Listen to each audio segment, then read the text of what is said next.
Recibimos la palabra del Señor en este momento. ¿Cuántos dicen amén a eso? Quiero compartirles un mensaje que Dios depositó en mi corazón para ustedes en este día. Voy a hablar acerca de romper el ciclo del miedo. ¿Me escuchaste lo que dije?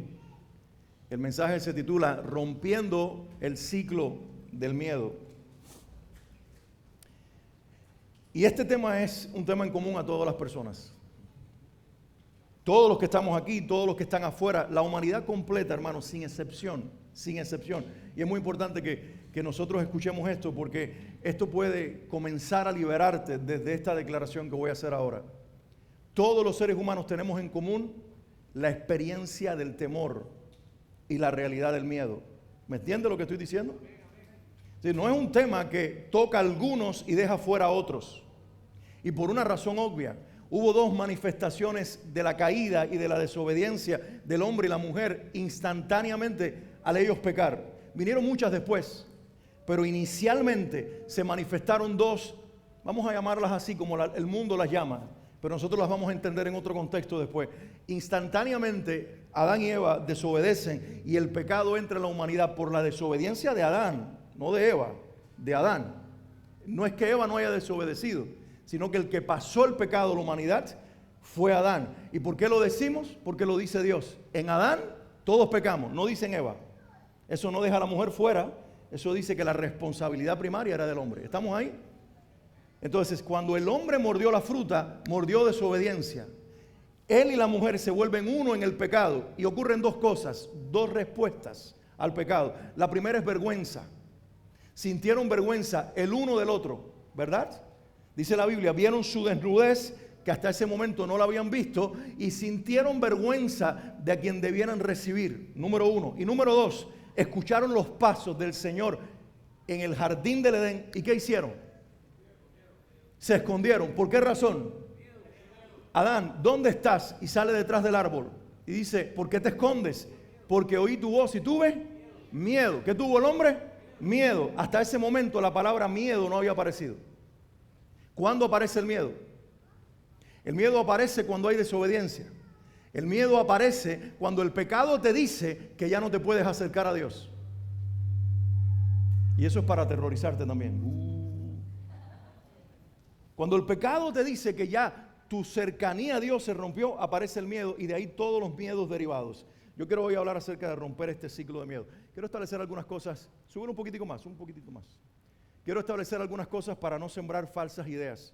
Número uno, ya lo dije y lo quiero reiterar. El miedo no es un problema de algunos y no de otros. El miedo es un problema de todos. Por ejemplo, en el matrimonio, en la familia, no todos experimentamos los mismos miedos. Suanli y yo llevamos casi 30 años juntos entre noviazgo y matrimonio. Ella tiene sus experiencias que la conectan con sus temores y yo tengo las mías. Si yo minimizara las de ellas, estaría en una posición de no comprenderla y de no apoyarla en su proceso de encontrar la presencia de Dios en esa etapa de la vida. Si ella minimizara las mías, yo me quedaría solo en el proceso.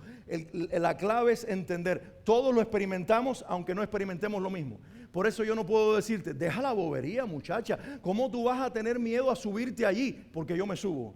No. Sino por el contrario, yo entender que ahí se manifiesta tu temor, y yo voy a explicar ahorita por qué, cómo empieza el ciclo, y el mío se manifiesta en otro lugar, pero todo comenzó con algo. ¿Estamos ahí? Pero en el nombre de Jesús se puede romper. Ahora, cuando digo romper el ciclo del temor, estoy haciendo romper el ciclo del miedo, quiero usar mejor la palabra miedo, en este día, aunque está unida al concepto de temor también. No significa que porque rompí el ciclo no voy a tener más miedo. ¿Estoy ahí? Porque puede ser que hoy tú salgas aquí con una convicción tremenda y digas, ya se rompió el miedo en mi vida, ya esos temores se fueron en el nombre de Jesús y de hecho se van a ir. Pero lo que se va a ir es lo que te controla del miedo, no la manifestación del miedo. ¿Estás ahí? El miedo va a seguir viniendo. El trato que tú le vas a dar al miedo va a ser otro. Porque el problema nuestro no es experimentar el miedo, porque mientras estemos en esta carne, lo vamos a tener. El asunto es qué hacemos cuando lo recibimos. Si tú estás en un ciclo de temor, tú te quedas ahí todo el resto de tu vida. Y es recurrente que tu mente vaya, o tu corazón, tus emociones, tu alma, vayan en dirección a esa reacción de temor conectada a experiencias que vienen inclusive desde la niñez. Pero cuando eres libre y se presenta, sabes cómo confrontarlo en el nombre de Jesús. Eso es lo que vine en esta mañana a decirte bajo la guía del Señor y del Espíritu Santo. Quiero comenzar con esta frase que se le atribuye a Mark Twain, el escritor norteamericano. No está 100% confirmado que él lo haya dicho, pero es la persona a la cual se le adjudica y por eso quiero mencionarla en relación a su nombre. No es importante él, sino lo que dice. Dice, he pasado toda mi vida, fíjense lo que dice, he pasado toda mi vida enfrentándome a grandes enemigos. ¿Pero dónde estaba la mayoría de ellos? La mayoría de ellos solo existían en mi imaginación. Aquí un hombre que tiene la valentía para confesar que vivió X cantidad de años peleando con enemigos que la mayoría no existían. ¿Dónde estaban existiendo esos enemigos? En la imaginación. Pero la imaginación es tan poderosa que produce realidades. La imaginación es tan poderosa que produce sentimientos. La imaginación es tan poderosa que produce miedo. A un hombre hicieron un experimento. Lo encerraron en una nevera y lo expusieron a la temperatura baja de ese lugar con muy poca ropa. A la hora y media de estar allí, lo sacaron. Pero el hombre estaba aterrorizado por el frío que había vivido al punto de sentir que se estaba muriendo. Esa misma persona después se quedó encerrada en el mismo lugar y pasó toda la noche en ese lugar por equivocación, porque alguien lo olvidó adentro y esa persona murió dentro de esa nevera. Pero ¿sabes qué fue lo que lo mató? No fueron las temperaturas bajas, porque la nevera estaba rota. Fue la experiencia del miedo que había vivido. Lo que le produjo el frío de la experiencia anterior se quedó clavado en su alma. Y cuando se vio en la misma situación, pero bajo condiciones diferentes, él sintió lo mismo que la primera vez. Y él vivió la misma hipotermia hasta morirse con un paro al corazón. Y no estaba bajo hipotermia ni bajo temperaturas extremas bajas. Estaba simplemente bajo la influencia del miedo. Ese es el poder que tiene el temor en la vida del ser humano y que tiene el miedo. Quiero explicarte el ciclo del miedo un momentito. Comienza con un pensamiento.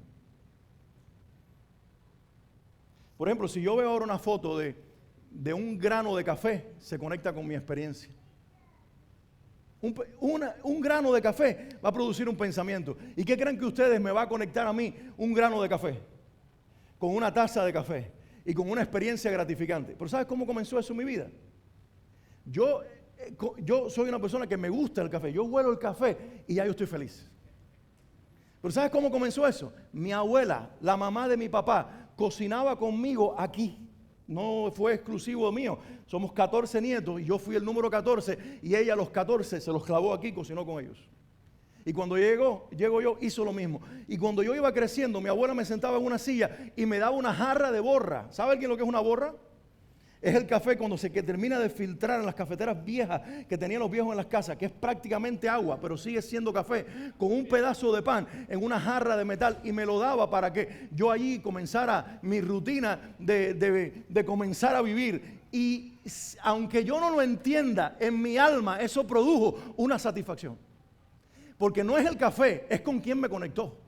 Es la experiencia que creó de vida, de familia, de ser amado, de ser arropado en un lugar donde el amor era parte de la experiencia. Entonces, un grano de café es una taza, es una experiencia gratificante e inconscientemente es una abuela y es una historia familiar. ¿Alguien está conmigo? Pero invierte eso con respecto al miedo. Hay animales a los que les enseñas un látigo y ese es el poder de un domador con un león. Él no tiene que usar el látigo, simplemente enseñarlo y el león hace. ¿Por qué? Porque conoció el poder del látigo. Entonces el ciclo comienza con un pensamiento que activa una experiencia inconsciente que produce una imaginación. ¿Estás aquí conmigo? Una imaginación. ¿Qué produce la imaginación? Una emoción. Ahí está en pantalla. Produce una emoción, produce sentimiento, produce algo. Lo vi en mi mente, creé una realidad y esa realidad está creando sentimientos. Y esos sentimientos, aunque me digan, ¿pero por qué te sientes así? Pero muchacha, no seas tan boba, no pasó nada. Pero tranquilo que no pasó nada. La emoción no deja escuchar a las demás personas. La emoción creó una situación, un modo en el que tú te encuentras, que tu realidad está siendo construida por una emoción. Y el mundo lo ves a través de ese lente que empezó con un pensamiento, una imaginación y una emoción. ¿Me están siguiendo? Y la emoción que produce, una reacción. Por ejemplo, yo conocí una señora que cuando llegaba la temporada de huracanes aquí a Miami, ella cerraba los acordeones, exacto, los paneles contra huracanes, los shutters, ella los cerraba inmediatamente y la casa era una penumbra de oscuridad. Y no había huracán, era que comenzaba la temporada de huracán. Y el esposo le peleaba y el esposo le decía, ¿pero por qué? Y él viajaba y cuando regresaba a la casa herméticamente cerrada y le decía, ¿por qué tú vives en esta penumbra? Y él no podía entender, pero yo pude entenderla por esta razón. Ella un día me dijo, yo soy sobreviviente de Andrew. No de este Andrew, sino del huracán. Dice, yo soy sobreviviente del huracán Andrew, año 1992. Sobreviviente no porque vivía en Miami, porque muchos de ustedes quizás estaban aquí en ese momento. Sobreviviente porque su vecindario aquí en el sur de Miami fue destruido completamente. Y su casa fue parcialmente destruida. Y la habitación que quedó en pie era en la que ella y su esposo estaban escondidos dentro de un closet del cuarto donde se habían escondido. Y ahí cuando salieron se encontraron sin casa, a la intemperie, y un vecindario completamente destruido, devastación, muerte. Y ese dolor y esa experiencia se metió adentro y fabricó una psicosis aliada al temor,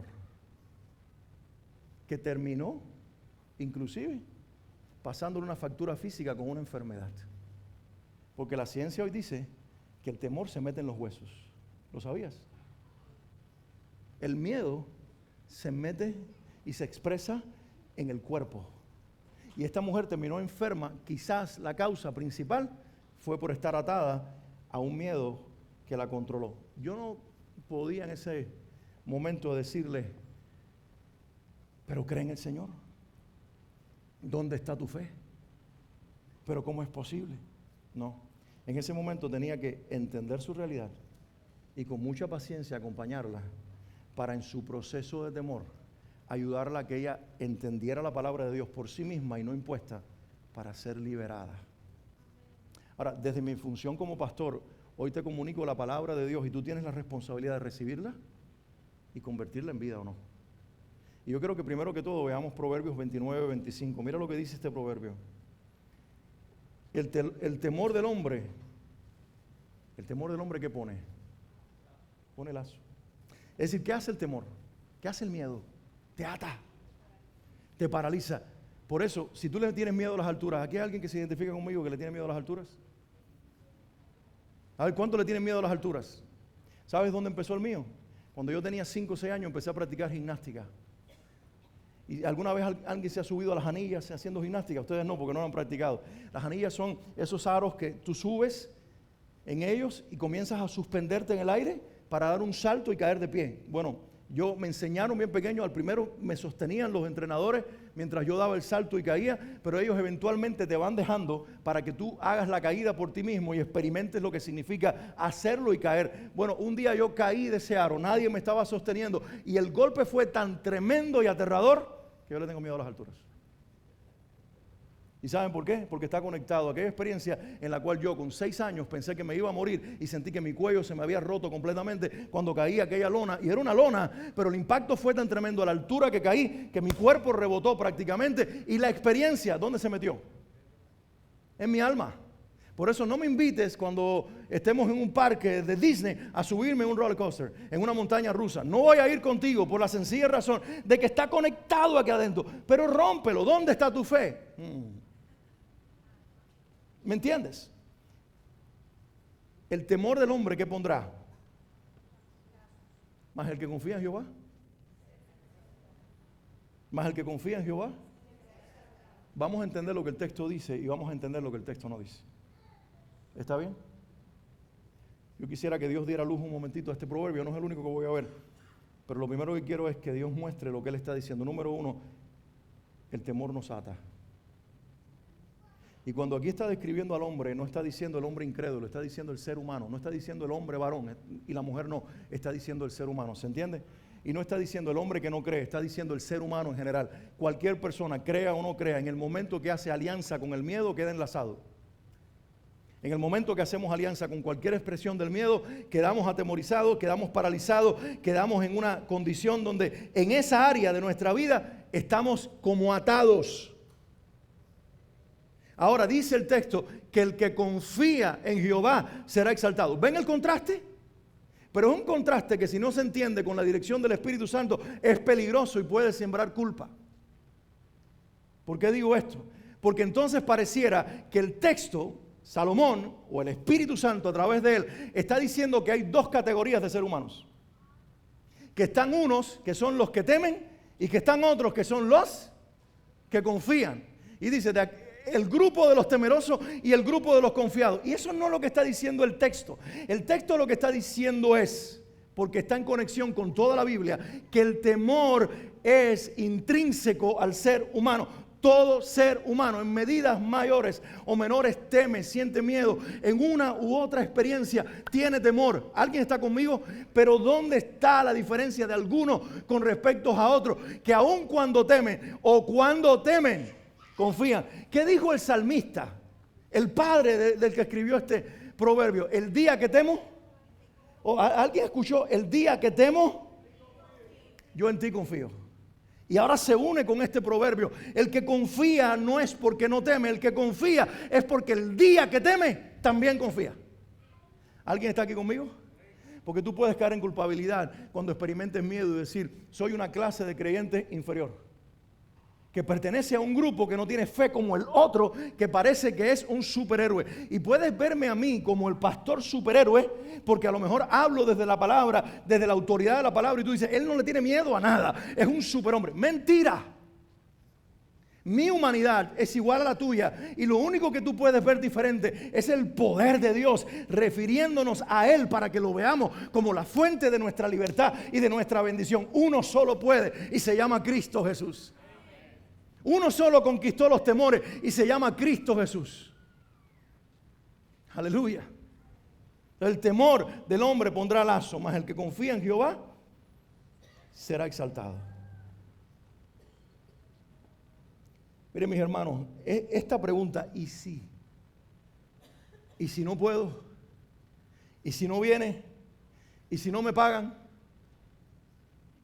¿Y si me votan? ¿Y si no me quiere? ¿Y si no me llaman? ¿Alguien lo ha dicho alguna vez? Tal vez no lo has dicho, pero lo has pensado un montón de veces. ¿Y si? ¿Y si me enfermo? ¿Y si me muero? ¿Y si me muero qué?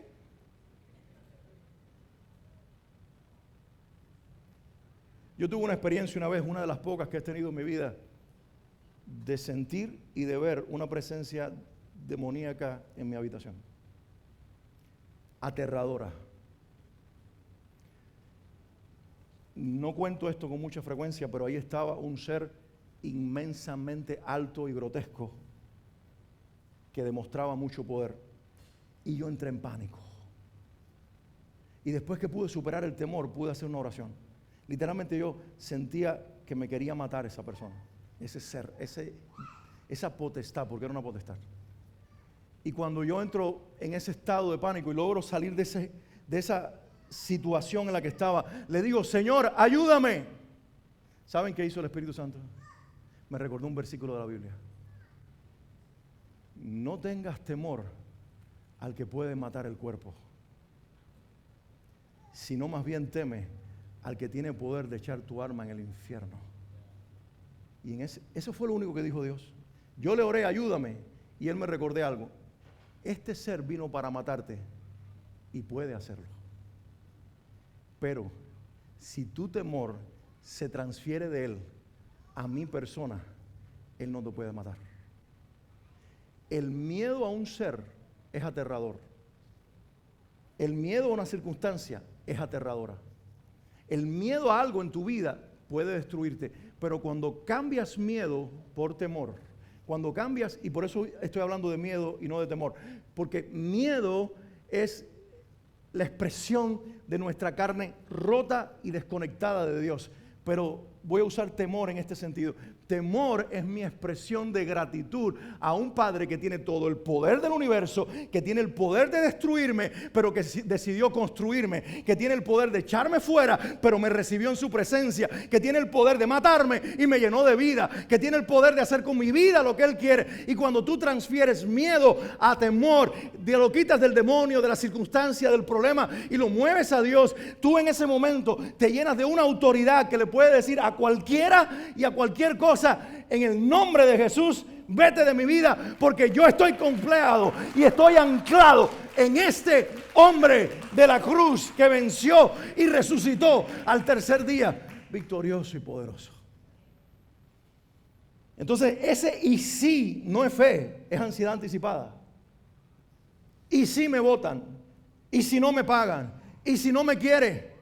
Y la niña enamorada dice: y si no me manda un texto, y si no me dan un like. ¿Y si qué? Alguien diga conmigo hoy: ¿y si qué?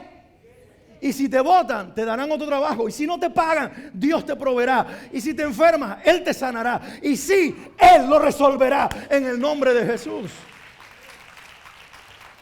¿Lo entiendes? Ahora, aquí es muy fácil decir amén y aplaudir, pero en la realidad es difícil. Entonces, yo no vine para minimizar la realidad ni para llenarte de emociones. Yo vine para hablarte una palabra para que la practiques todos los días y pueda dar resultado en tu vida. Hay miedos imaginarios, infundados, y hay miedos reales. Pero ambos pierden poder al ser expuestos a la luz. Hay miedos que nosotros construimos de ahí mismo, de un pensamiento, de una realidad, de una conexión con el pasado.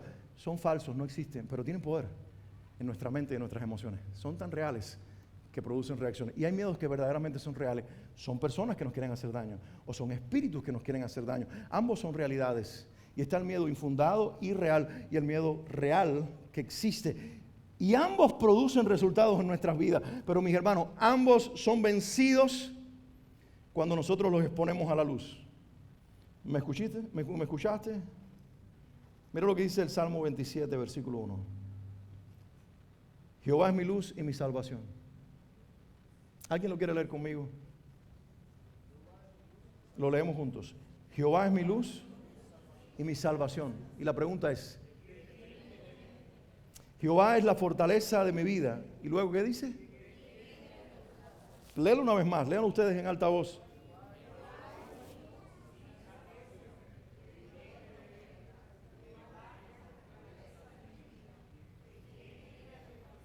No sé si se dieron cuenta las dos veces que lo leyeron, pero aquí el salmista no dice de qué he de atemorizarme, sino de quién. Porque el miedo no es algo, el miedo es alguien. ¿El miedo es una persona de carne y hueso que lo produce, o es una persona espiritual que lo produce? Pero el miedo es alguien. El miedo no es algo.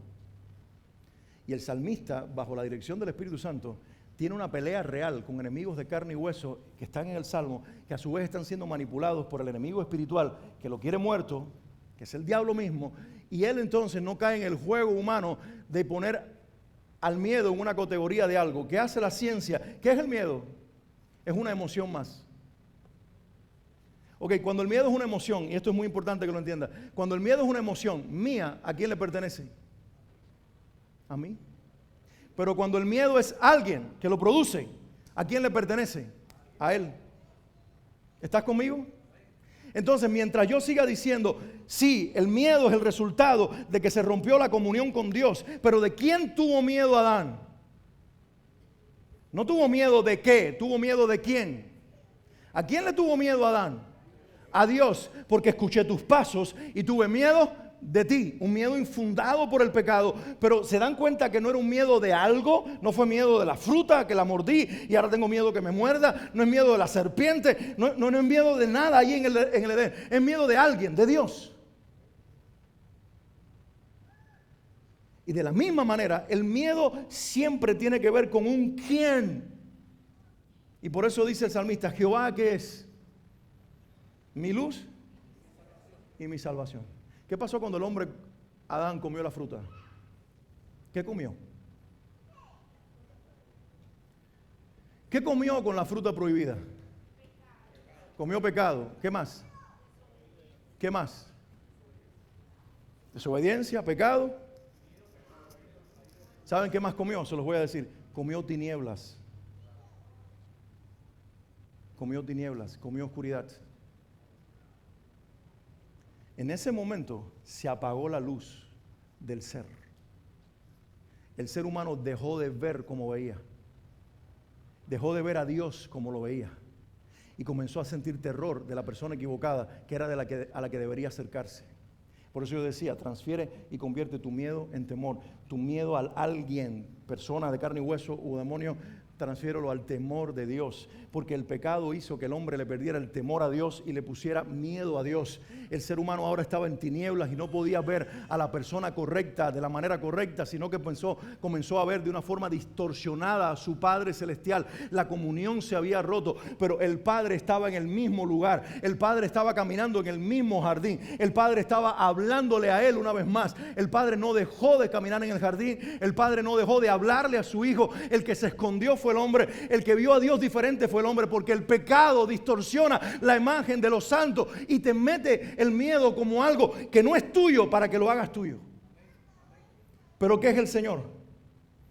Dice el salmista, el Señor es mi luz. Dilo fuerte conmigo, es mi luz. Y porque es mi luz, es mi salvación. Tienes que preguntarte en este día si el Señor es tu luz. Porque si Él es tu luz, las tinieblas se disipan. Si Él es tu luz, tus ojos se abren. Si Él es tu luz, todo lo enfocas a través de la realidad de Dios. Y no es que no vas a experimentar el miedo. Es que cuando lo experimentas, la luz trae claridad y la luz disipa. Hay miedo de que no he podido hablar con este familiar mío. Le habrá pasado algo, pero viene la luz y la luz te dice, ¿y por qué tiene que haberle pasado algo? Ora a tu Padre en el nombre de tu Salvador. Pon a esa persona en las manos de Dios. Él la cuida como te cuida a ti. Pídele al Señor que envíe los ángeles. Y la oración disipa el miedo, porque la luz trae libertad y dispersa las tinieblas. Jehová es mi luz y mi salvación. ¿De quién temeré? El Señor es la fortaleza de mi vida. ¿De quién he de atemorizarme? Este hombre tenía tanto miedo como tú y como yo.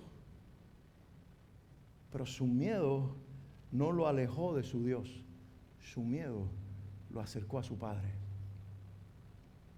¿Cómo se rompe el ciclo del miedo entonces? De acuerdo a este salmo, número 1, proclamando la verdad. ¿Qué dijo el salmista? ¿Qué hizo el salmista en el Salmo 27? Lo primero que hace es proclamar una verdad. Cuando viene el miedo, ¿qué tú tienes que hacer? Salmo 27, 1. Yo me lo sé de memoria ese versículo. Me lo sé de memoria. El Señor. Yo siempre digo el Señor, pero el Salmo dice Jehová. Jehová es mi luz y mi salvación. Saben, yo estaba leyendo sobre el nombre de Dios, Yahweh. O en el hebreo, Yohavahé. O sea, es las 4 letras que están allí sin consonantes, las consonantes sin vocales, que nosotros no entendemos. Pero miren ustedes, los nombres o las letras hebreas tienen símbolos. ¿Sabías eso? Y la primera letra del nombre de Dios, el símbolo son 2 manos abiertas. La segunda letra del nombre de Dios es una revelación, es un rollo escrito abierto, es revelación abierta. Sígueme el curso. Manos abiertas, rollo abierto. La tercera letra del nombre de Dios son unos clavos. No sé si me está siguiendo. Pero ¿por qué aparece el símbolo de unos clavos en el nombre eterno de Dios? ¿Por qué cuando Dios se le revela a Moisés y Moisés le dice, ¿en qué nombre iré a mi pueblo y le diré que tú me hablaste? En el nombre de Yohavahé, en el nombre de Yahweh Elohim, en el nombre de Jehová de los ejércitos. Y en ese nombre estaba implicado unas manos abiertas, un rollo abierto, unos clavos y otra vez el rollo. ¿Y qué significa eso? Que aquel que dejó que sus manos fueran clavadas, te reveló lo eterno y te reveló a ti en el eterno como hijo de Él desde la eternidad. Porque dice Efesios 1:3 que antes de que todo fuera creado, escucha esto, bendito sea el Dios y Padre, ¿de quién? De nuestro Señor Jesucristo, que nos bendijo en Él. ¿Cuándo? Antes de la fundación del mundo. Antes de la fundación del mundo había unos clavos en el nombre de Dios que anunciaban a unas manos crucificadas para que todo lo que te ataba fuera roto en ese nombre y en esa persona y en esa cruz para tu libertad y para tu vida en el nombre de Jesús. Por eso cuando tú tomas la palabra de este Dios, se proclama la verdad. Y la verdad tiene un efecto en tu alma. ¿Qué tienes que hacer tú? Proclamar la verdad. El salmista dice, el Señor es mi luz y mi salvación. Cuando los hombres me rodearon y anhelaban verme caer, el Señor me sostuvo. Porque el Señor es mi luz y mi salvación. ¿De quién temeré? El Señor es la fortaleza de mi vida. ¿De quién he de atemorizarme? Y cuando tú empiezas a decir eso, el temor se vuelve pequeño y Dios comienza a aparecer delante de ti, grande, victorioso, poderoso. Pero cuando tú ves a Dios, en sus ojos te vas a ver tú. Es decir, Dios te lleva en la niña de sus ojos. Lo segundo que tenemos que hacer es actuar en dirección contraria al miedo. Si el miedo te dice no hagas esto, hazlo. Claro, hay un temor puesto por Dios y eso lo dice el sentido común. Si yo le tengo miedo al fuego, y tú también, ahora no quiero probar esta palabra diciendo hoy voy a meter la mano en la candela. Literalmente. No. Ahí hay un pastor en un hospital todavía porque cogió una serpiente en plena predicación y dijo, hollarán serpientes y la metió una mordida aquí que se está muriendo. Su padre se murió de una mordida en el mismo experimento. Hay un sentido común, estamos de acuerdo, ¿verdad? Entonces hay un temor natural que Dios puso en un mundo, para un mundo caído. Fuego, me aíslo, hay estímulos. Una serpiente, si no sé cómo lidiar con ella, me mantengo aislado. ¿Por qué? Porque son sistemas de protección. Pero estoy hablando de los miedos del alma, de los miedos de adentro, de los que paralizan, de los miedos que se encarnan en personas que quieren aterrorizarte y de los miedos que tienen presencia demoníaca. Y esos hay que ir con la palabra de Dios proclamada, hay que actuar en dirección contraria a lo que te pida y hay que permanecer confiando en el Señor. Amén. Ahora, todo lo anterior que acabo de decir ocurrirá cuando tomemos la dirección de vivir en el Señor. ¿Me escuchaste? ¿En quién hay que vivir? No hay que vivir en el miedo, hay que vivir en el Señor. La pregunta es, ¿siente miedo el que vive en el Señor? Diga conmigo, sí. Sí lo siente, pero no vive en el miedo. El que vive en el Señor no vive en el miedo. Jesús sintió miedo cuando fue a orar y tuvo la experiencia de la muerte de la cruz delante de él. Y al ponerse de rodillas dijo, Padre, si es posible que esta copa pase de mí. Pero inmediatamente dijo, mas no se haga mi voluntad, sino la tuya. Y se rindió al Padre y en ese momento conquistó cualquier experiencia que estuviera tratando de paralizarlo, porque su destino era la cruz, porque sus clavos traerían nuestra libertad.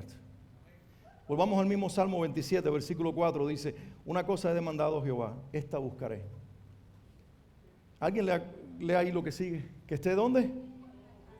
Ahí está, que esté yo. Alguien diga conmigo, en la casa del Señor todos los días de mi vida, para contemplar la hermosura de Jehová y para inquirir en su templo. Ok, miren, el templo de Israel ya no existe más. ¿Estamos de acuerdo? Entonces ya esto no funciona.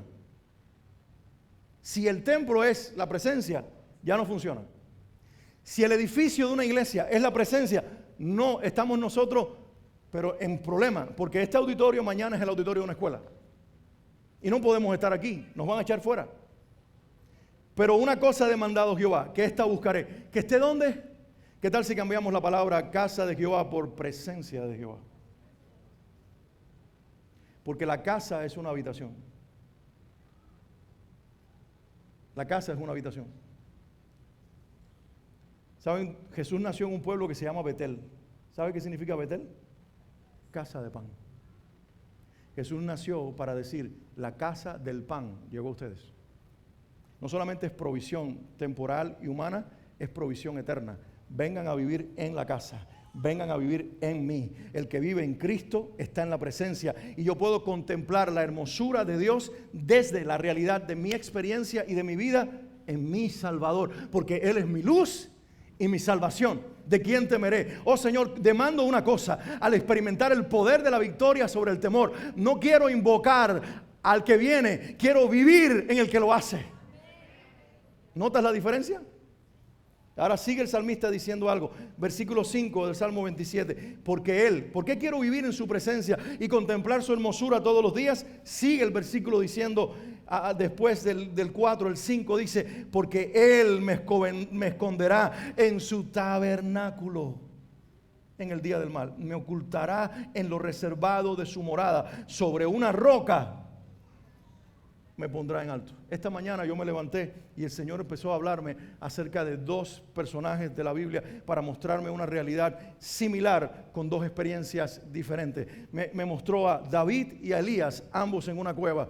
Pero lo que me mostró la Escritura fue lo siguiente: los dos fueron a la cueva. La cueva era un lugar para huir y para refugiarse de enemigos. David huyó de Saúl, Elías huyó de la reina Jezabel. Ambos estaban huyendo y la cueva fue un refugio. Pero esto es lo que el Señor ponía en mi corazón. Pero David fue con una motivación diferente a la de Elías. Elías quería morirse en la cueva, Elías quería terminar con su vida, pero David fue allí no para quedarse en la cueva, no para morir en la cueva, sino para que Dios en la cueva terminara lo que le había dicho cuando derramó el cuerno de aceite sobre su cabeza y lo ungió para ser rey. El lugar no es lo que determina tu vida, es con qué motivación buscas a Dios en las cuevas de tu vida. Todos tenemos cuevas, pero donde te refugias, ¿con qué mentalidad es? ¿Te refugias para que se termine tu vida deprimido y aplastado? ¿O te refugias como David, que dice: el Señor me esconderá en su tabernáculo en el día del mal, me ocultará en lo reservado de su morada, sobre una roca me pondrá en alto? No sé si acabas de ver a Jesús aquí. ¿Acabas de ver a Jesús en ese versículo, como yo lo he visto? Porque Jesús es tu tabernáculo. Cuando los judíos levantaban casitas de campaña, tents, en la fiesta de los tabernáculos, ¿saben a quién estaban anunciando? A Jesús.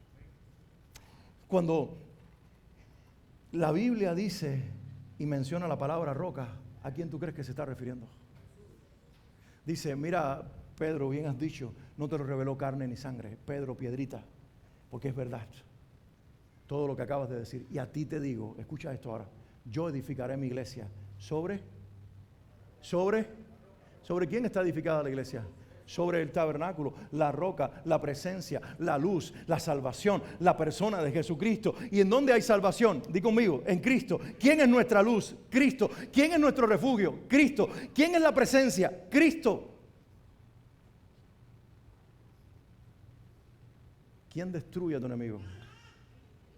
Ser un cristiano de fuerte fe no es un cristiano que no experimenta batallas y que no tiene enemigos. Es aquel que sabe en quién vive y en quién refugiarse. La clave está en entender que las luchas van a venir, que los miedos se van a enfrentar, pero que Dios ha establecido que tú estés en Él para siempre. Amén. Este es el ciclo de la fe. El ciclo del miedo se rompe con el ciclo de la fe. El ciclo del miedo es un pensamiento, una imaginación, una emoción, una reacción y más miedo. El ciclo de la fe es presencia de Dios, la fe en acción y proclamar la verdad. Di conmigo: presencia de Dios, fe en acción y proclamar la verdad. Dilo una vez más: presencia de Dios, fe en acción y proclamar la verdad. Una vez más: presencia de Dios, fe en acción y proclamar la verdad. ¿Te das cuenta de que no podemos practicar bien la fe si primero no estamos seguros de que estamos en su presencia? Por eso la fe verdadera no comienza con lo que creo. La fe verdadera, y ahora préstame atención, esto es lo más importante que te voy a decir hoy. La fe verdadera que agrada al Padre, en Hebreos 11 dice: sin fe es imposible agradar a Dios. Pero la fe verdadera no comienza con lo que creo, comienza en quién creo. ¿En quién creo? Creo en ti, Jesús. No tengo todos los asuntos resueltos. No he podido lidiar y vencer a todos mis enemigos. No sé si mañana el miedo volverá. No sé si mañana lo mismo sucederá. Pero una cosa sé. Yo estoy en tu presencia. Tu presencia está conmigo. Tú eres la realidad de mi vida. Tú eres mi luz y mi salvación. Tú eres mi Señor. En ti estoy confiado. Y esa realidad te lleva a poner la fe en acción. Y esa fe te lleva a proclamar la verdad. Porque ¿qué pasa muchas veces? Sí, hemos escuchado muchas veces que la fe viene por el oír. ¿Y el oír qué? La palabra de Dios. Pero ahí está hablando de una fe que produce salvación. ¿Ok? Pero Pablo dice, no es por vista que nosotros, escúchame esto, no es por vista que nosotros andamos por fe. La fe inicialmente te produjo a ti, o la palabra inicialmente produjo en ti fe. Pero cuando la fe entró, la fe no es para que tú estés ahora como un niño dependiente. Dame más palabra para tener más fe. Dame más palabra para tener más fe. Ahora te dice, no es que tú no andas por vista, es que tú andas por fe. Ya la fe dejó de ser algo que tú alimentas solamente por el oído. Ya la has escuchado, ya la has creído, sí la necesitas, pero conviértela en acción. Da pasos de fe. Comiénzate a exponer a la realidad de lo que crees y verás cómo Dios lo hace realidad. Lo que pasa muchas veces con los cristianos es que estamos saturados de la palabra de Dios, pero nos falta accionar la palabra de Dios. Entonces la clave es presencia de Dios, fe en acción. Y desde esa fe, cuando proclamo la verdad, todo cambia. Todo es diferente. ¿Alguien puede decir? Amén. Quiero que te pongas de pie un momentito.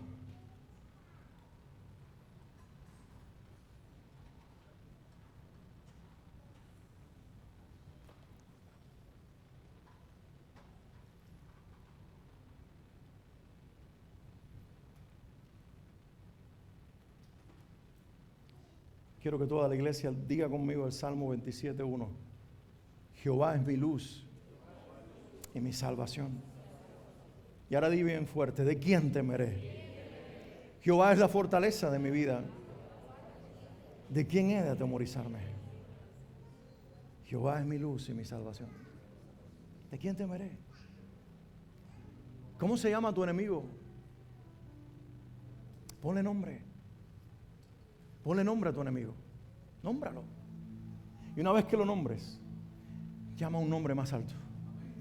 Se llama el nombre de Jesús. Y confronta a ese enemigo con tu Señor. Preséntale al enemigo que se llama miedo a tu Señor. No pelees en tus propias fuerzas. No uses tus recursos humanos. No uses tu fuerza natural. Usa tu fe. Donde habitas, en quien habitas, en Cristo Jesús, y deja que Él manifieste su luz. Su luz disipa temores. Su luz disipa mentiras. El miedo está unido a la mentira. Porque ¿qué fue lo que produjo en el ser humano miedo? Antes de eso, ahí voy a anclarte ahora, lo produjo una mentira. El padre de la mentira dijo una mentira que llevó al hombre a la desobediencia, que abrió la puerta al miedo. Todo miedo está unado a una mentira. El experto en la mentira, el que se viste de luz, el padre de mentira, quiere que tú creas su falsa verdad para mantenerte allí. Pero necesitas saturarte de la verdad de Dios, vivir en Él, creer en Él, proclamarlo a Él, andar en Él para que Él sea el que dirija tus pasos y tu vida. Cierra tus ojos y levanta tus manos arriba. Y desde tu corazón tengo una oración personal con el Señor. Y si puedes adorarlo como el salmista, esto es una adoración, esto es una canción. El Señor es mi luz y mi salvación. ¿De quién temeré? El Señor es la fortaleza de mi vida. ¿De quién he de atemorizarme? Yahweh, Jehová, es mi luz y mi salvación. ¿De quién temeré? Cristo, ahí estás tú, revelado en el nombre, la revelación de Dios, el sacrificio de Dios, la victoria de Dios por nosotros. Tú eres mi luz y mi salvación. ¿Por qué le temes al mañana si ya Dios venció por ti? ¿Por qué le temes al mañana si Él ya dijo: estoy contigo todos los días y hasta el fin del mundo? El mañana lo desconocemos, pero el que va a estar con nosotros mañana lo conocemos. Mañana yo no sé qué va a pasar, pero alguien está en el mañana y va a estar conmigo. Se llama Jesús. Él lo prometió y Él lo hará realidad. ¿Por qué le temes a las personas alrededor tuyo? ¿Quién es el hombre para temerle? Dice el Señor. Es nada, es polvo. El Señor es mi luz y mi salvación. Padre, hoy oramos con la confianza de que tú eres nuestra luz y nuestra salvación. Y todos nuestros temores, el miedo mismo, nuestro enemigo, Satanás y sus demonios que operan detrás del miedo y de la mentira, quedan aplastados y debajo de tus pies por el poderoso nombre de Jesús. Señor, tú eres mi luz y mi salvación. ¿De quién temeré? Señor, tú eres la fortaleza de nuestras vidas. ¿De quién he de atemorizarme?